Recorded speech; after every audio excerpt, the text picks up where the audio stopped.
Sveiki, mano vardas Gintarė, aš esu šokių mokytoja bei šokių studijos įkūrėja, taip pat esu meno vadovė bei kultūrinių renginių organizatorė.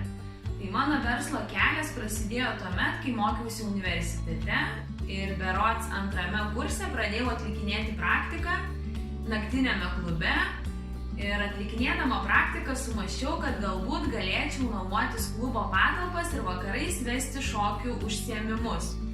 Didžiausi šio verslo sunkumai ir iššūkiai tai yra didelis darbo nepastovumas, nebuvimas tikslaus darbo grafiko, pastovus žmonių, klientų keitimasis, rotacija, sezoniškumas, su kuriuo reikia išmokti susigyventi, susitvarkyti ir mokėti pasidėlioti savo darbus, savo planus, finansus, dėl to, kad ir finansai labai skiriasi, taip, žiemos laiku, vasaros laiku. Tai aš manau, kad čia yra tokie didžiausi iššūkiai - planuoti savo laiką, finansus ir darbus. Ir aišku, šių dienų didžiausias iššūkis yra karantinas, taip, kuomet mes negalim vykdyti veiklos, bet gyventi reikia suktis iš padėties, galvoti kitus būdus, kaip būtų galima užsidirbti pinigų, pritraukti žmonės su online užsiėmimais.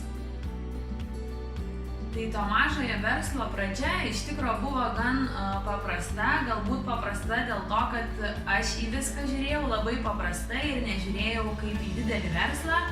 Tai tuo metu, prieš 10 metų, užteko pakabinti plakatą universitetuose, mieste ir tiesiog žmonės susirinkdavo. Grupės buvo gan didelės ir tas grupių surinkimas nebuvo toks sudėtingas, koks yra šiandien. Dėl to, kad šiandien mes turime labai daug šokių studijų pasiūlų, žmonės labai renkasi, tai šiuo metu surinkti grupės yra žymiai sudėtingiau nei buvo prieš 10 metų.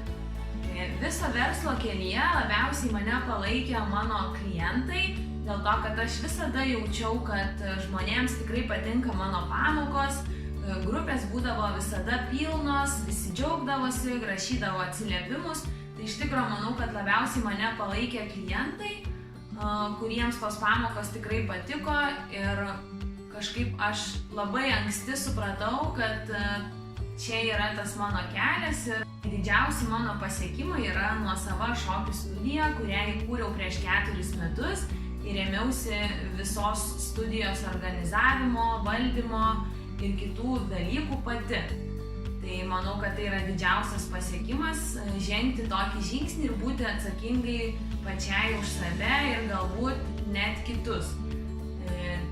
Dar aš prie didžiausių pasiekimų laikau ir didelį klientų ratą, kuris iš tikro per 10 metų tikrai išsiplėtė ir daugiausiai žmonės ateina pas mane iš lūpų į lūpas. Tai aš labai džiaugiuosi, nes manau, kad geriausia reklama yra iš lūpų į lūpas. Ir labai norėčiau paskatinti visus norinčius pradėti savo verslą. Tai siūlyčiau pradėti nuo tiesiog veikimo ir darymo, nes manau, kad viskas prasideda nuo mažų žingsnelių. Svarbiausia yra pradėti, daryti ir nenuleisti rankų, dėl to, kad ta pradžia jinai tikrai užtrunka ir reikia ne 1 metų. Tai mano pradžia truko, manau, kad apie kokius 5 metus, kol aš įsivažiavau. Tai siūlau ir linkiu visiems pradėti ir daryti.